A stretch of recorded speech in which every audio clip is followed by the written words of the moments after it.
Hello, good evening everyone, welcome back to the kitchen table. Tonight on the kitchen table, an introduction to a little project that I'm going to be doing over the next few weeks, which might be of interest for those of you with an original vision, which I know there are many, like my good self. But before we go any further, as is traditional, the beverage of choice this evening on the kitchen table is Jameson's Irish Whiskey. So nothing more to say about that other than what a great drink, so cheers.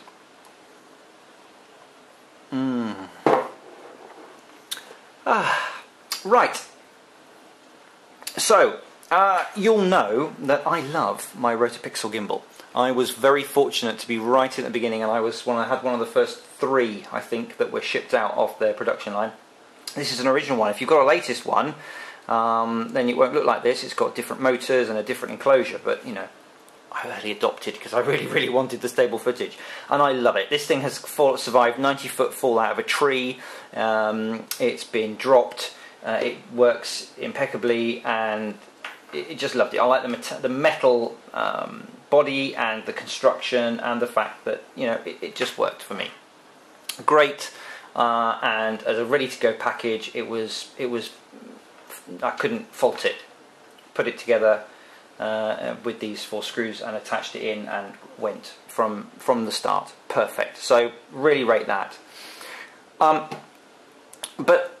I'm aware that there has been a little a movement for people who are perhaps a bit more DIY orientated, who have perhaps some more electronic skills than I, who've been building their own gimbals. And I kind of have said in the past that that's great if if you're an expert in electronics and you've got like a massive 3D printer at home and all this kind of stuff, and you could do anything. I've been in contact with a chap called Terje from Denmark, or Terje, I think. I was one of those two. I apologise. Who has done a project called Motorpixie, which is basically an open source project for people who want to 3D print and construct their own brushless gimbal to go on their Vision. Now, I don't have a 3D printer. It's one of those things that I kind of really want, just because it's really geeky and fantastic, but I have no engineering background or design expertise, and would probably end up just printing loads of little plastic tat off, Thingiverse. And I said this, but what I found delivered in my post the other day was this.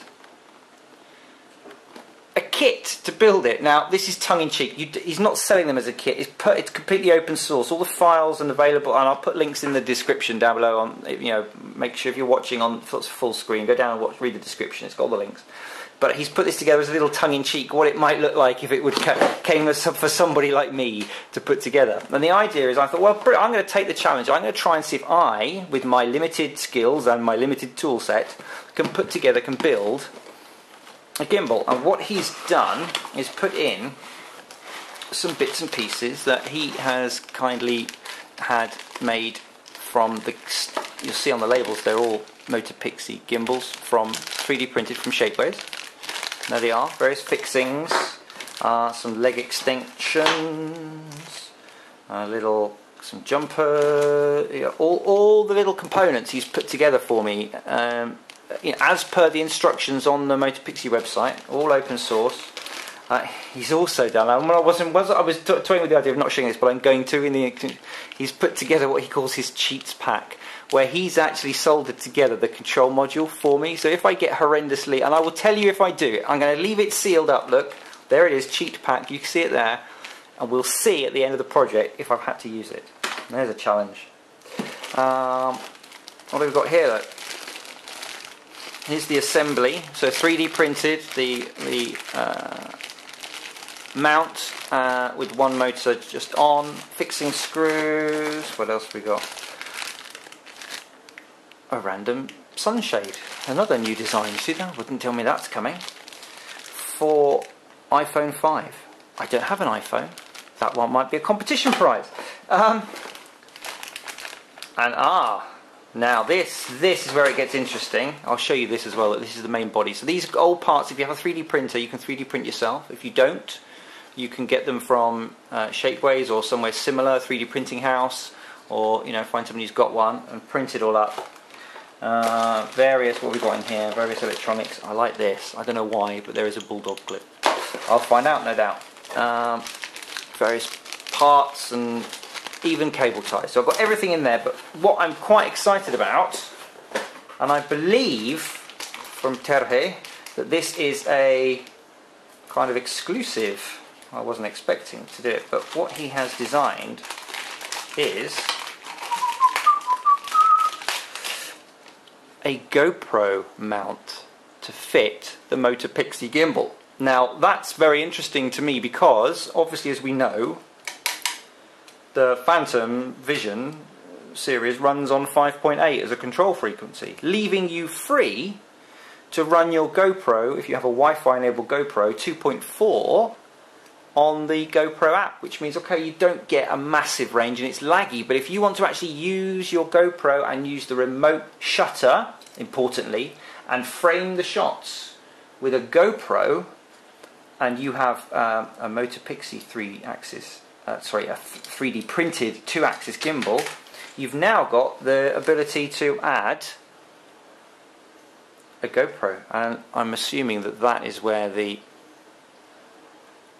you would mount in the accelerometers, the actual kind of little electronics that tells you whether your GoPro is actually straight or not and holds everything straight. There is a word for it, but I've forgotten. I'm sorry. So that is really interesting. It weighs relatively little. I will have a look at the weight of all these things. So that's really interesting to me because that then gives me the potential to swap out this for this. So we'll see how that goes. So the idea behind this is that I am going to, and I'm not going to, it's not going to be done overnight because I've got enough time pressure of things as it is, but when I get a chance, what I'm going to do is follow the instructions he has produced. Again, it's all open source, anyone can do these and modify them and change them, but there is a full instruction set. He's also put together a pretty comprehensive video which I'm going to follow closely, and I'll probably film this in stages over a period of a few weeks, just how I get on, and let you guys know. I'll try and get some breakdowns of cost, what it would actually cost to have things printed on a service like Shapeways or Thingiverse, that kind of thing, and what it would cost to have it done if you had your own 3D printer in materials. Obviously you've got to cover the cost of the printer. He also put in these look really good. I just want to have a look at these on camera.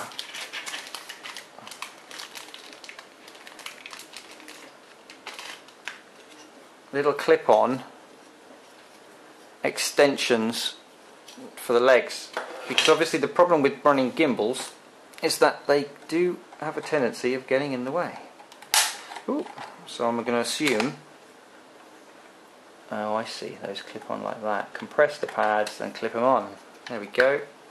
I'll just tuck that out of the way.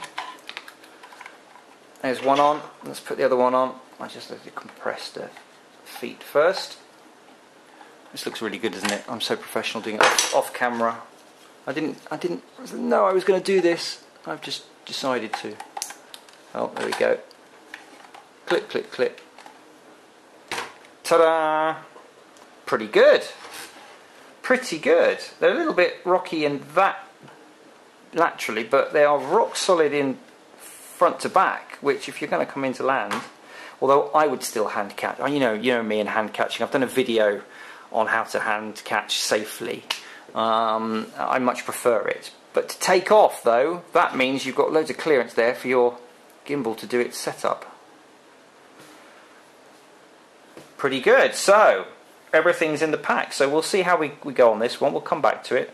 Yeah, I'll let you know how I get on. Bit of soldering again. A bit more fiddly soldering than I had to do with my F450 build. Looking at the cheat pack. Yes. We'll see. We will see. So, Terje, thank you very much indeed. And we'll find out how I go. And I'll report back. Like I said, infrequently. Not going to be too long. But yeah, so if you're interested in 3D printing and open source and gimbals for your vision, then it might be an interesting series. Thanks for watching. See you again soon. Cheers.